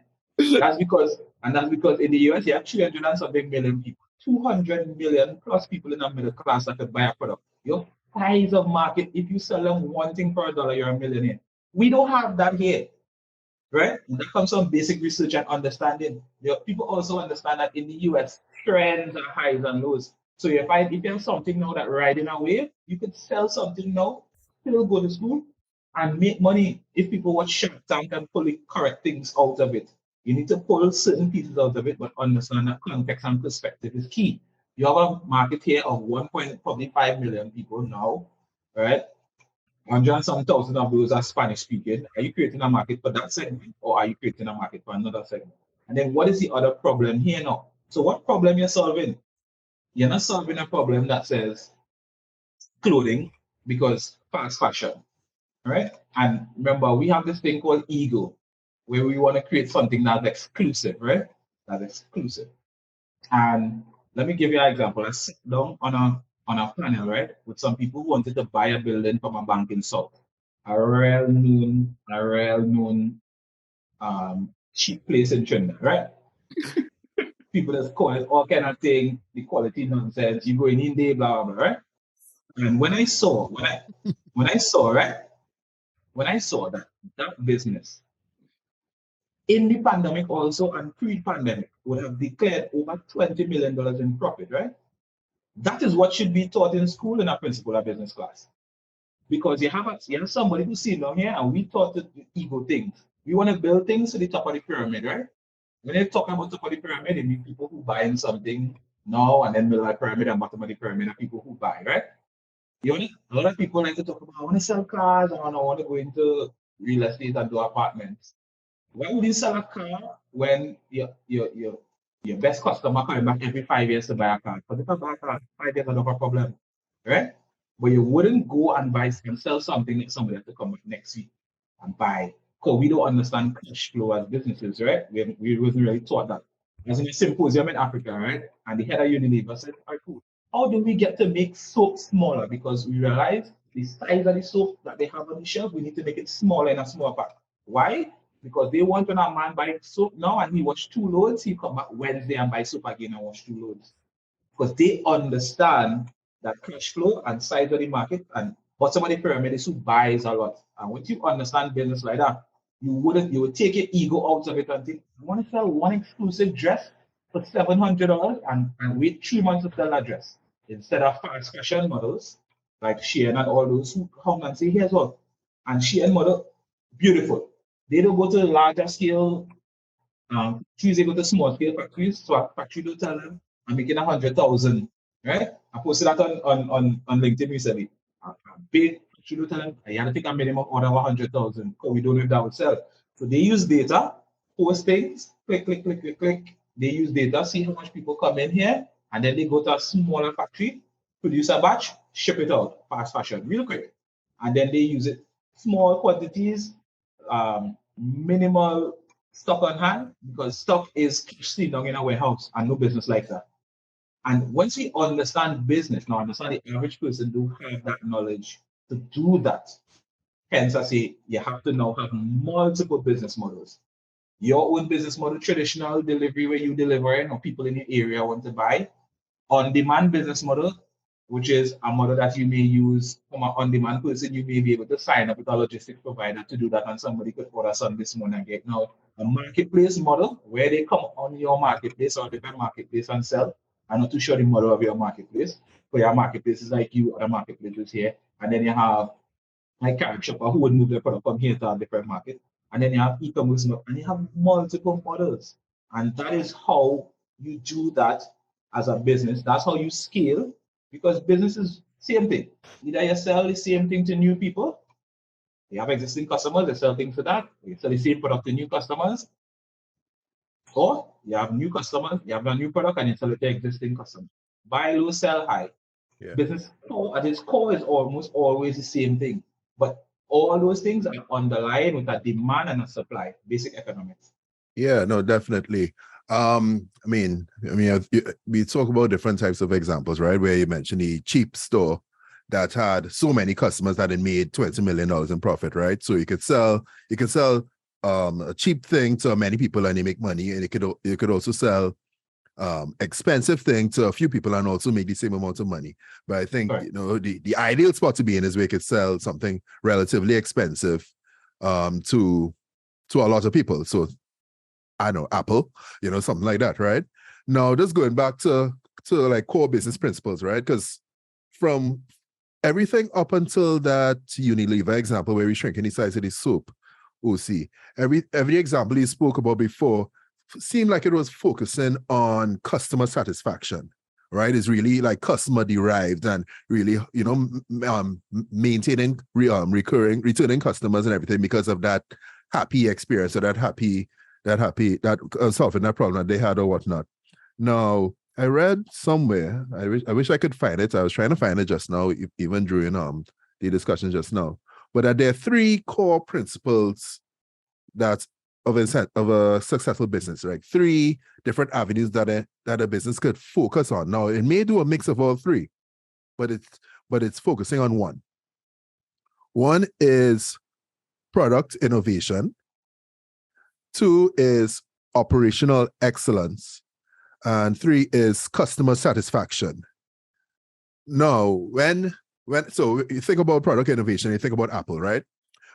Steve Jobs will say, all right, I'm going to innovate this. I'm going to create this product. The market's going to want it. I'm not even asking them. The market, I'm going to make the market want it.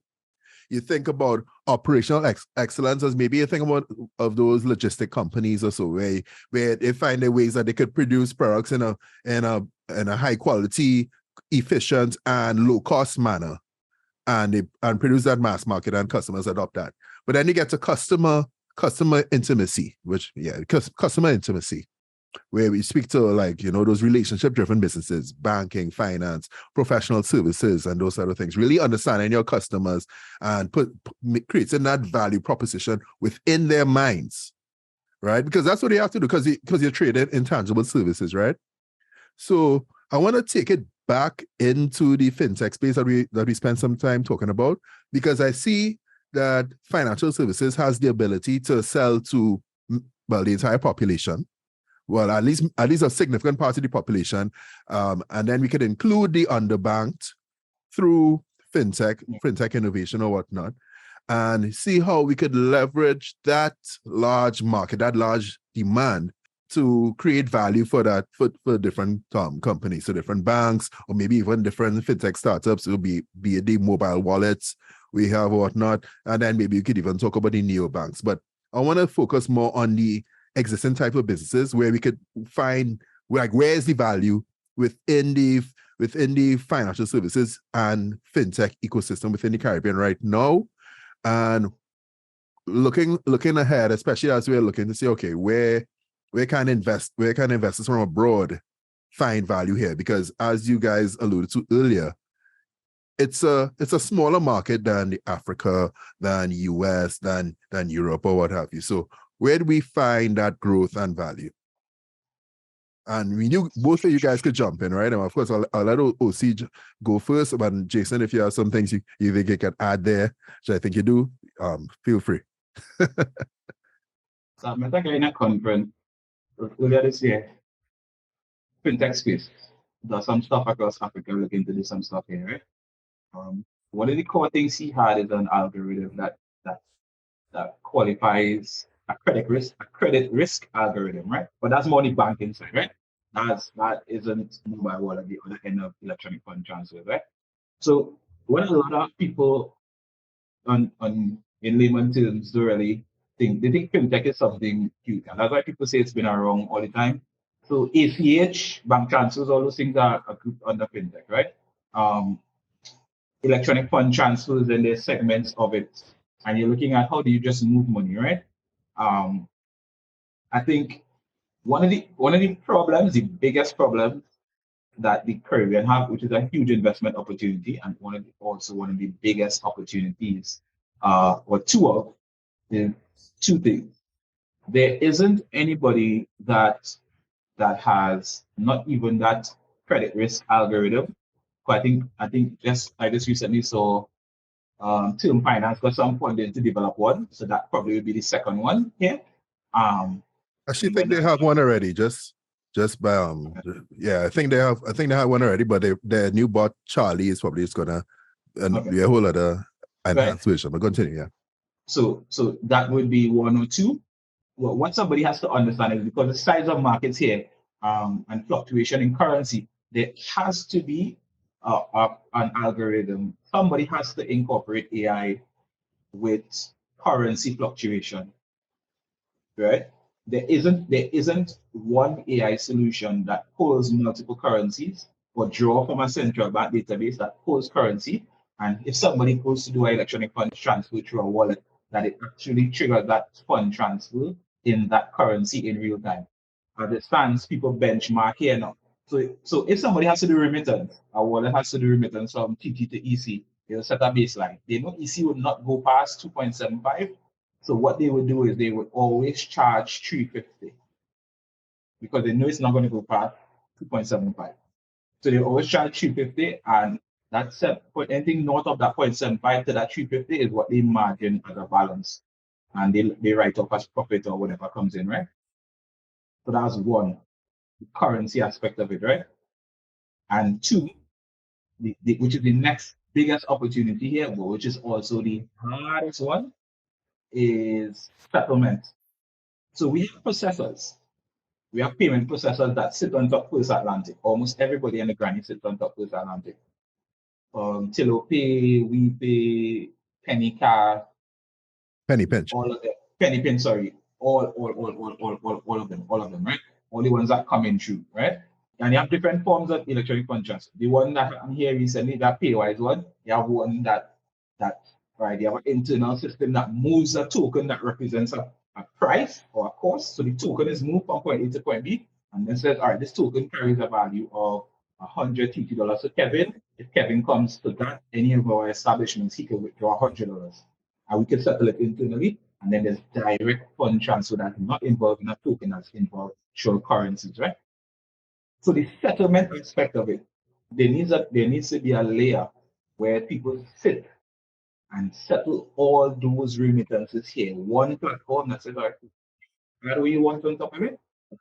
It's core. We have all the information, we have all the algorithms, we have all the baseline, we have everything here that sits that says, here's what. This is how you settle. This is where you move. This is where you should move. This is where you should invest. This is how the markets are. And that core settlement platform would have what's called recommendation engines. That's where AI comes in. I recommend AI engine and all that is talking about engines that learn from patterns and trends. So if they think, all right, cool, on the 25th to the 30th is when these transactions happen, and you could rise a course here, and you could test the market and do a sprint for 90 days and see that course change affects customer behavior, then you do that. And then because as a settlement network, you are now become a B2B partner. You're going to partner with platforms who deliver a solution to a customer. You're not dealing directly with the customer. People sit on top of you as a layer, right? And can you give an example of a settlement network? Not in the Caribbean. The closest thing to a settlement network here would be First Atlantic. But they connected to almost all the banks, and they have core technology that. Okay, a US example is fine, just for context. US example have plenty of them. Each one of them have one. Visa have a settlement network. MasterCard as well. And this is what a lot of people don't understand. Visa, they have processors, they have settlement networks, they have processors, they have everything. So Visa has, MasterCard has Maestro, Visa has I2C. They have all these layers of technology below there to jump transaction at every single level, because they understand getting a piece of a transaction at every level is worth more than just sitting on top and get a piece of one, right? Just like a PayPal passes on cost to the customer, etc. There's only so much you could go past 3 and 6% in terms of a transaction fee, right? So you have to at least pass that on to the customer, or ask the customer if they want to pass it on to our client and all those. But the settlement network, the core person that sits there, they make a piece of every single transaction, right? Right. And because they are going to be a B2B network, they are going to sit where platforms and other fintechs or wallets or sit on top of that. They have to know. One of the things that you don't see with B2B here is there's a business model called B2BME, right? This is a business to business and markets extension, right? Um, and it's a coin term, but people twist it and turn it however, but it just says business to business customers or people who supply business to business solutions. How do you go further than that and provide value so that the people who do business with you could actually add value to their customers? So you're going further than that. You're helping with the demand because your customer now, the more your customer makes, the more you make. So you're going a little bit further, you're going to bypass your customer and you say it's like a marketplace. It's like I come to sell something on Jason Marketplace, and Jason goes further than to market that solution there for me because Jason knows the more people buy from me on his marketplace, the more money he makes as a proxy in the middle, right? Right. So the principle remains the same. And once you do that, you're then able to then do that, and you can add in a payment split today, like I spoke about in other markets. Once you do that, you settle, and then you have that currency, because that's the difference. The issue, one of the main issues, there are people who want to buy US, and that may change given what happening in the globe, right? Mm-hmm. But then you really don't have much people who want to buy TT on a global scale, or a regional scale. And if somebody wants to buy TT, they're not going to buy TT at $2, $3 less if they're coming back home per se. So that settlement network will cover everything. Remittances, people who want to send money back, like Western Union, that kind of thing. People who just want to move money through wallets, peer-to-peer, business-to-business transaction. It settles all of those transactions on top of it. And you make a piece of all in the volume. And think about how much transactions somebody make a day. Whether it's food job here, whether it's online banking here, whether it's a pay a bill here, whether it's a transfer funds here today, right? You don't see it like that electronically because you don't have access, but banks do it whenever you come to withdraw money from an ATM, etc. There's a processing fee, etc., or a charge fee, however they write it up. So once you put all of that into a nice little thing, but the problem for the Caribbean is somebody probably have the idea, but they don't have the money, and we don't have a market where it's really right for investors and funding and injection of cash and stuff like that. Well, so see, the thing is, right? So you say that idea would revolutionize the fintech space, at least the digital payment space within the Caribbean, right? And it would create a whole set of value, right? And you could see how that idea in itself is investable, right? In that vein, wouldn't it be attractive to an investor regardless of where they are? So even if you think about diasporic people, Jason Neighbor or something, if Jason Neighbor have extra a couple million to invest or so, would you think that idea is something that he might want to jump in? Well, I think investors. So I think investors here, and again, I would rub for some fellas. I think investors. A lot of people invest in things that they know. Mm-hmm. Fintech is something unknown, right? So most smart investors will invest in things that they understand. They have to make sure they understand. Yeah, go on. But what we do have is one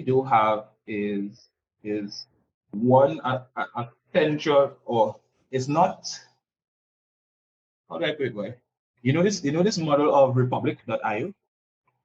Republic.io? Republic? Yeah. Republic is an investment platform, but it decentralizes investment, right? So if I have a thing that I want to invest in and I can't get an investor from somewhere, 20, 40 people across Africa could invest. So like it's talking about like essentially like a sort of crowdfunding platform, but it's not about yes, go on. Right. So it democratizes access to actual people investing in something right? If something like that was here, which I think somebody's working on one, if something like that is here, then that may change, but then you still have to circumvent the red tape, right? The other part of it is that something like that probably would not be handled by one investor, because of one, they have to at least, that takes some lobbying. You have to change consumer behavior. You have to change central banks, Eastern Caribbean central bank. You have to change people who are basically dinosaurs who have been sitting there for years and think that they don't understand this, right? You have to change the minds of those people. Whether you want to understand it or not, it has that scale and that regional scale they have to. And there's a reason why they otherwise it would have had some sort of one Caribbean currency already that would have worked, right? We one part of stage have one Caribbean currency. So the next thing is how do you integrate multiple Caribbean currencies in one solution or in one place that makes it easy for people to do business, right? Within the compliance of AML, all those things, IFRS 9, all of them, all the other banking platforms that have to adhere to all these things, right? So your compliance team needs to be huge. And then you need to have, of course, you would get buy-in from MasterCard and they because they would do it easy, right? They would work with you to do that. That's not the problem. So the other half is the investors, the patient capital, because you need patient capital. Nothing about that is going to bear fruit within 3 to 5 years, right? Nothing. Cash And then flows? other than, huh? You think it wouldn't generate cash flows for the first 3 to 5 years? You could, how you modularly do it. Again, the strategy behind it. You have to roll out a model that says, all right, cool, there's a consumer layer model that can sit on top, and then we generate cash flow here while we build the other part here. Right? Okay. So how you do it, of course, and you could use that to build brand awareness and all the other things and build brand around it, right? You could do that. The other side of it is the technology aspect, right? As much as we like to talk about, we have real smart minds in technology out there. The people who could do that, who could see 2 corners down the road and say, hey, if you build a code that way, you're going to get wrong, blah, blah, blah, blah. Those people with the vision to do that, we don't have that here. So we'll have to either hybrid a model, right? And because everybody here in the Caribbean, that's the other thing. Most people in the Caribbean are so focus driven. Everybody want to do something on their own. We anti-collaborative here. I would say that without apology. People like to go on podiums and say, the Spanish say the rise of tide elevates all ships, but then that's BS in my approach, in my idea. Because real selfish people, everybody want to make what they want to make when they want to make it, right? And very rarely you'll find some people who understand and have the same layer of delayed gratification. Say, all right, cool, I have 100,000 US that I don't need, hold that, and I'm waiting it out. Somebody might say, I want something in 3 years, somebody might say 4, somebody might say 5, and not throw the whole thing into spin. So the technology aspect of it and the finance aspect of it needs to be in one. And you need to have somebody who's not running you down to bring something to market. Iterations, testing and failing. You need to have large consumer groups, large user acceptance testing. You can't afford to roll out that at the end and customers don't like it. Right? You have to at least literally work with people. You have to think of it as telecom because regardless of how you feel, ring fence solutions are there. Nobody wants to be doing a transaction online and the data cut and 2000 EC going somewhere and your car account paid, right? So you need a telecom in your corner. You need a ring fence solution, which is probably like a 1.5 million to 2 something million US that holds there that the central bank hold and say, cool, any transaction that has to be queried, we could pull the funds from that. So we don't have any kind of problems with giving back people and all of that, the money and that. You have that issue. You have a language barrier issue that you would need to do in certain areas. So all the technology needs to be in multiple formats. They have to put out information. You probably have to have a school around that educating people on how to use fintech and how to do things. So the educational part of it has to be there. You have to have corporate buy-ins. You have to sponsor football tournaments. Or you need that cash to do them things to take it global, not even globally, regionally. And regionally to a point where you need a Caribbean strategy and then you need a localized strategy for each market. So things differ in each Yes, market. Right? because each So market has its own nuance. Yes. correct, right? So that localization strategy in between that, you need that. And then you also need to have a global strategy where you market enough here that creates a demand for elsewhere. And when they come, that you have enough demand here that they come to you, right? So you have multiple layers of things that's working together. And the team that is going to need to pull it off egos had to be, you have to throw away egos and realize, like, I'm probably real good at this, but somebody could come along and take it from point B to point E, and you just had to rock back because the attachment we have to things, that thinking, well, I need to hold on to this forever, and I'm not supposed to take it from point A to point C, and somebody could take it, like, and carry it away. That is what kills ideas before it even reaches the market. Well, see, it seems as though you already thought through this. How much you need to The man sound like ChatGPT there, though. how much you need to fund this? Let's We're ready. Like, three of us could start our business now, see what we doing. Listen, What we doing? that's what I'm saying, right? That's what I'm saying. I don't, that's just how my brain works. And when I realized that that's how my brain works, on the spot, that's why when you said, hey, we do have a list of questions here, we could do it on the spot. Like, I have no problem with those things. You could throw out a question to me and I could do that off the bat. But then if I take some time, I could dig deeper and I could do more and think on it, right? But I think that's one of my, I don't like to say gifts, but I think that's one of the things I realize that I'm good at. I don't want any of the listeners to take away idea, it's weird. Coming back to just businesses getting to the next level and that sort of thing. For innovative ideas like those, do you see that there's been a challenge for funding in the region? I don't want to say yes. I could say yes, but I haven't looked into what or who has been going after funding. I haven't dived into that space personally to give out a realistic answer to that. But I think generally, based on what I've seen, I don't think there's enough. Because I'm gonna build pitch decks with multiple things that approach people for funding outside of here. And I know how the market is outside of here, but I also know here we do have a culture. And let me go a little bit deeper, right? If you ask 100 people on the street what is entrepreneurship here, 100 people will tell you 100 different things.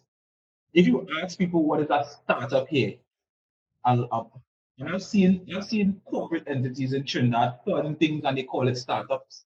And we haven't clearly identified what a startup is, right? If your model is the same as an existing product, you're not doing something faster, smarter, cheaper with technology. You're not changing a model core and bringing something to market. You're not disrupting anything, but you're calling it a startup, right? And to answer your question, if you look at all these things that they funded, right? And that's why I say it's usually BS when people talk about that rising tide elevates all ship. Almost everything happens in the Caribbean, more so Trinidad and Tobago, which I pay a keen eye to, right? What do they fund? They always fund growth. There was a program from a financial institution a couple of years ago, and I was laughing. All right, is your business doing 1 to 3 million a year? Come, let us fund you to take you to the next level. We don't need that.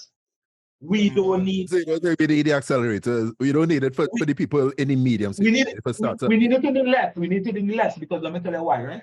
Okay. Growth is terminal in markets like this. If I have a company, a huge company, multinational, growth is terminal. There's going to reach a point where I can only get so much market share here and I cannot get. I'll outgrow this market and I have to go to another market, right? When I outgrow that market, what fundamentally changes is my business model changes. When that changes, what happens now is that I have to now use different types of technology, different types of transformation. If I have to get a CRM, there's nobody funding a Caribbean financial like wave accounting solution that connects the banks. That my accountant could just sit and click and deal with that bank directly.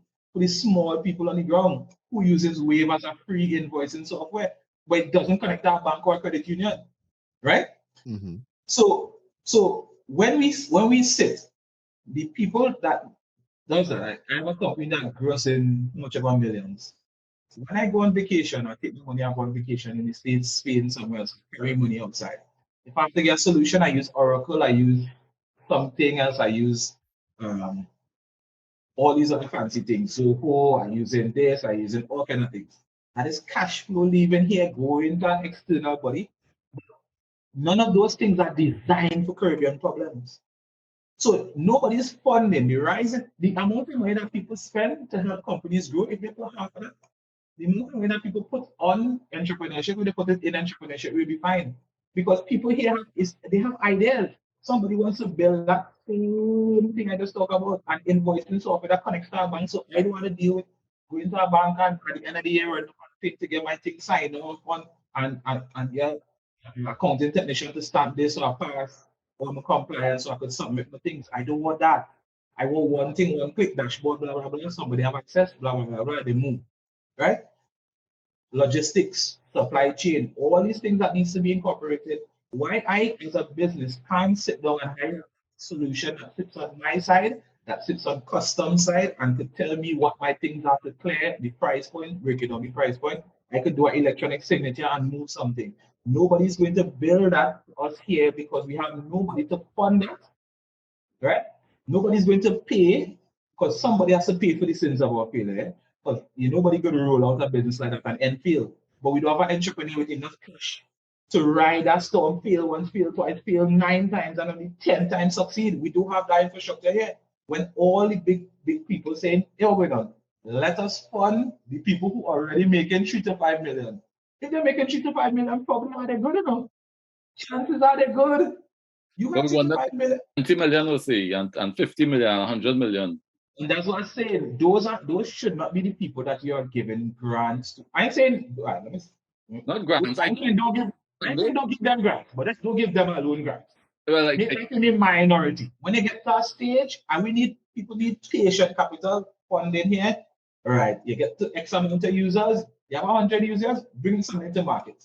We fund here, bring something to market. Get from 0 to 500 users, we give an extra tranche of money. Right?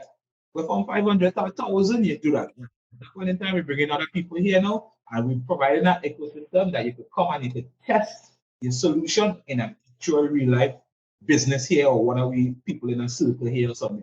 Let me get real feedback and data that we could use to improve and move. We don't have those solutions here. So you have a man who have a startup, right? And because ideas are dime a dozen, the execution is what counts. But we don't have a culture that embraces execution and failure. Also, we do have the funding for that here, right? We do have that, that 10, I forget what they call it, where investors use. They invest in 10 businesses, they expect 5 to fail, 3 to kind of do good, but the 2 that actually makes it will pay back for all of that. We don't have that. We don't have that here. So we don't have somebody who is even investing in 10 businesses, right? When you say 10 businesses, we're not looking at, we need to bypass all them nonsense that people doing about sustainability, the environment. That's not a problem for people. No, I'm telling you, when I look at these places, we need sustainable environment. That is not a problem for the people who solving it. Somebody saying, like, don't throw away plastic. That's not going to stop somebody from going market in the morning and drop a bottle of water. That's because the people who drop a bottle of water, they think that they will die before the plastic becomes a problem for them. Right? Let me just be real. And that's the issue is the types of solution they're only trying to solve it for a small segment of the population. What about the wider thing? Why I can't go online and see what's happening in a license office? Why I can't submit my forms electronically to a license office and get my license come to me? But those things are coming. Those things are coming, right? Because, for example, so doing things are happening. I mean, so I want to just at least keep us honest. So I know, for example, you can do your learners. You're supposed to be able to do your learners test online. I think some of those things are coming. So it's not where we'd like it to be, but we also have to keep in mind that part of the problem is, I know we're talking about adding value and how we're taking things to the next level, but part of it is, especially in some institutions, let's be frank, there's some level of corruption. And if you automate and some of these things digital, I believe. So sometimes persons who are supposed to be part of the solution, they're also part of the problem. The people. I totally get that. One of the things that you cannot digitize, and in everything I do, I factor in there's something called the cost of corruption in everything you do. You can't digitize culture. You can't bring a system in somebody who worked in public service for the last 20 years and expect them to be efficient. You can't do that. And that's why when I talk about Kevin say I always talk about something from a consumer standpoint.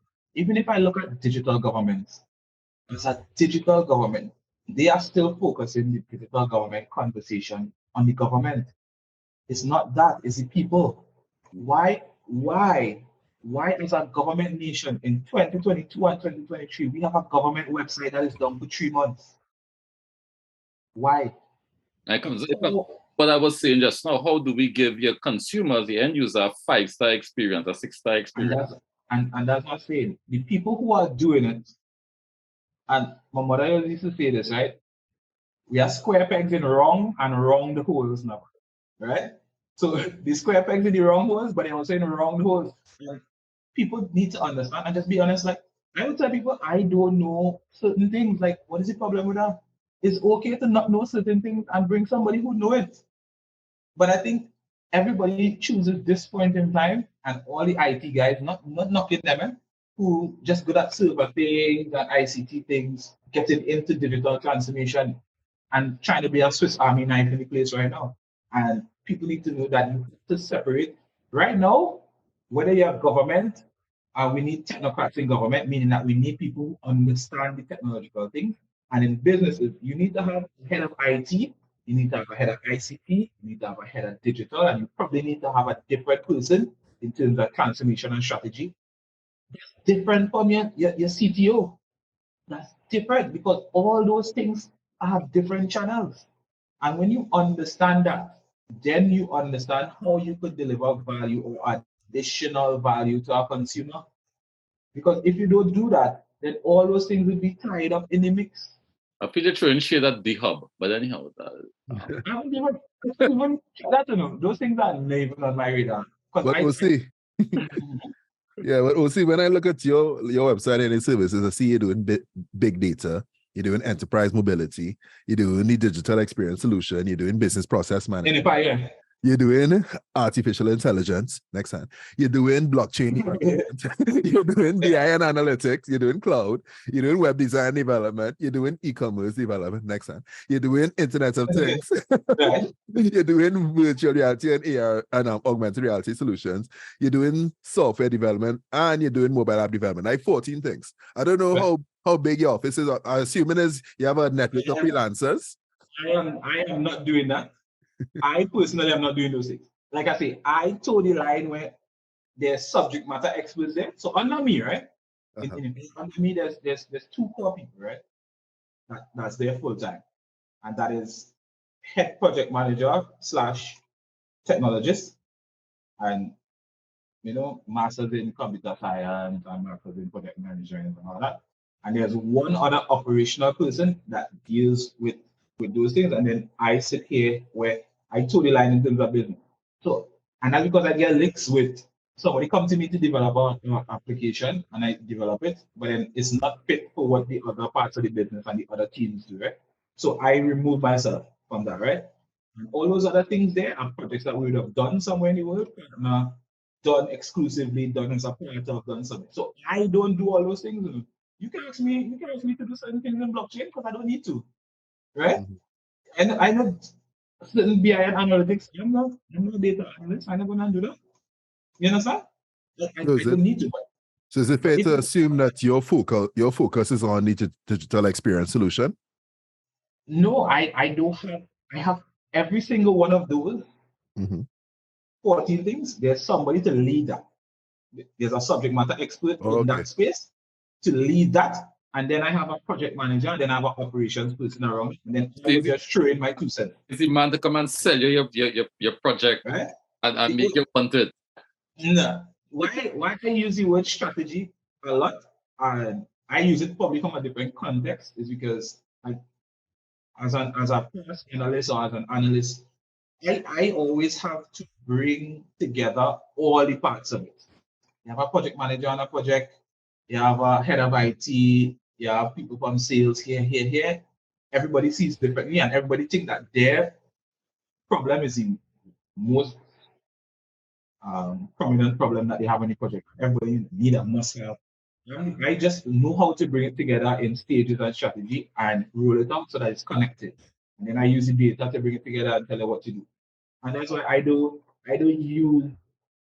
There's a thing called, well, you should know blue ocean and red ocean, right? That's one part.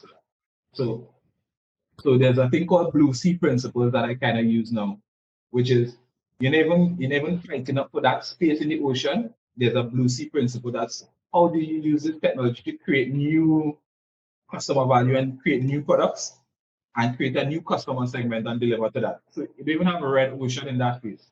And that's why I need dealing with those things. I'm not trying to fight up with somebody who is competing for this exact market here in Trinidad and Tobago.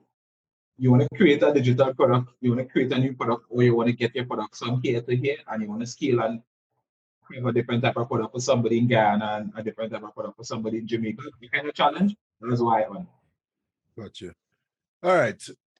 As we get ready to wrap, Ocey, I just want to know if there, for you, is there, I mean, aside from the settlement solution, that the multi-currency settlement solution that you said, that you spoke about, is there any burning topic or any burning issue with the fintech space in the Caribbean that you want to shed light on? To be honest, my look at fintech in the Caribbean has only been somebody called me check into this, somebody called me check into that, right? Okay. And I was kind of working with some people around in the UK and stuff to bring a solution here. So that has been my forte into take a peep, look at what somebody was doing, come back in, right? Okay.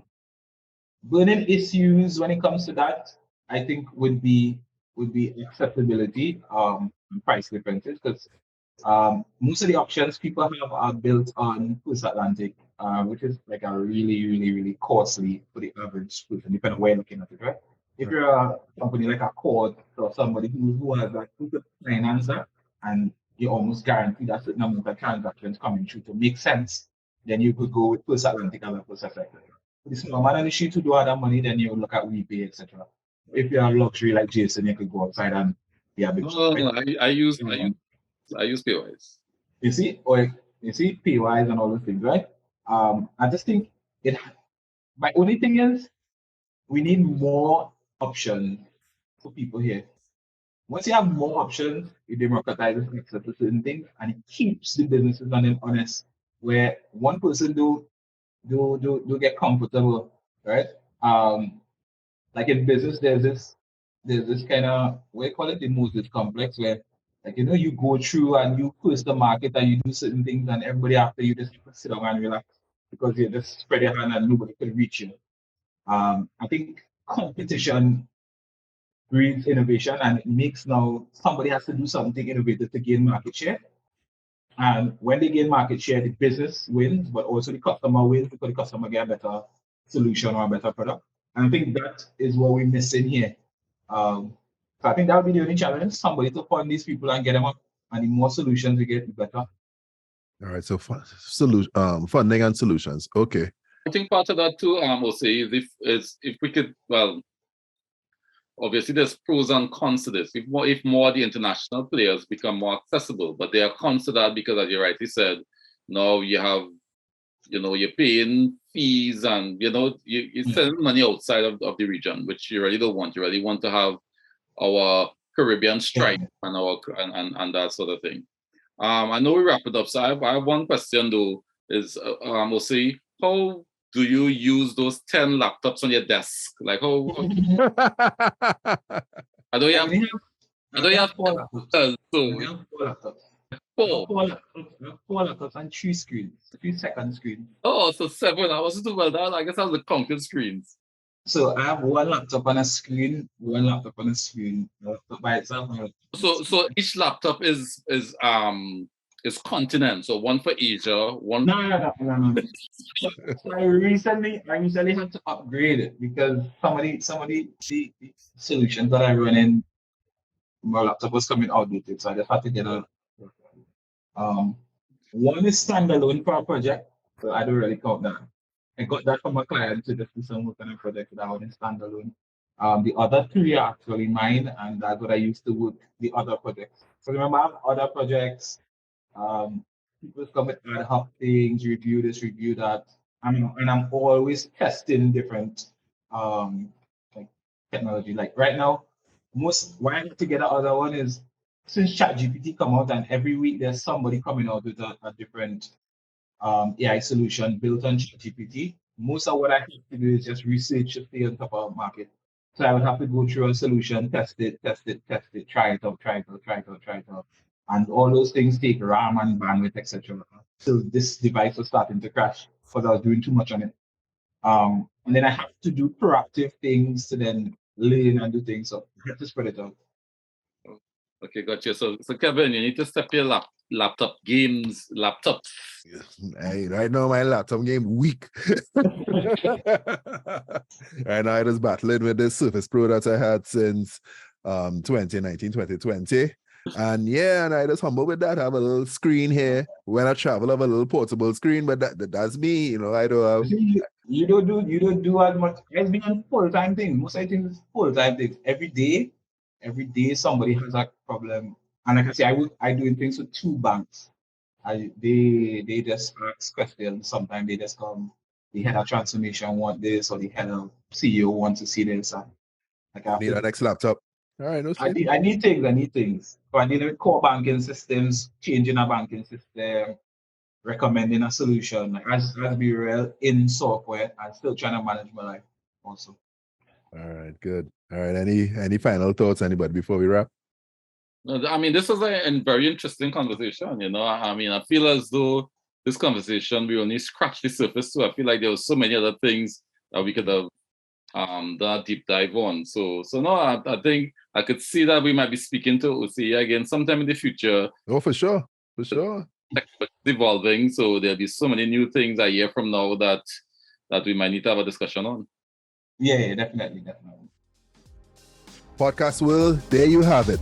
Let's get digital with Ocey Phillips. Subscribe to The Value at thevalue.show. Check us out on Apple Podcasts, Google Podcasts, Spotify, Stitcher, wherever you listen to your podcast. And with that, Ocey. All right, guys. Thanks for just tuning into the podcast. Again, big up Kevin, big up Jason one more time. And just feel free to reach out to me. And your Ocey. You can find me OceyPhillips.com. You can find me everywhere. Most unique name, OCEY, but you can find me anywhere. Usually I'm bogged down with everything else. And Jay, how you enjoy this co-hosting session here? Oh no, excellent. I hope to do many more, you know. It's again, as I said, it's just eye-opening to hear subject matter experts, you know, get a little more deeper into things that you probably only have superficial knowledge on, or you just know a little bit about. So it's excellent. I think we could probably spend an entire episode just sort of breaking down what we heard from Ocey today. You know, like that could be his own episode. All right. Now, if you have some things to break down specifically, fine, you can break it down. Like I kind of just want to get back into, because I honestly not too sure that I like content and things, but I have a wealth of knowledge that I can't just keep stored up. I have to kind of Gotta get it out. Gotta get it out. And I know you don't want to write a book for yourself, so you know. No. Chat GPT to do it. Yeah. And then ChatGPT go right. In conclusion. I said change tone, make it sound more trendy. Podcast world, Cabin Studios, we are out.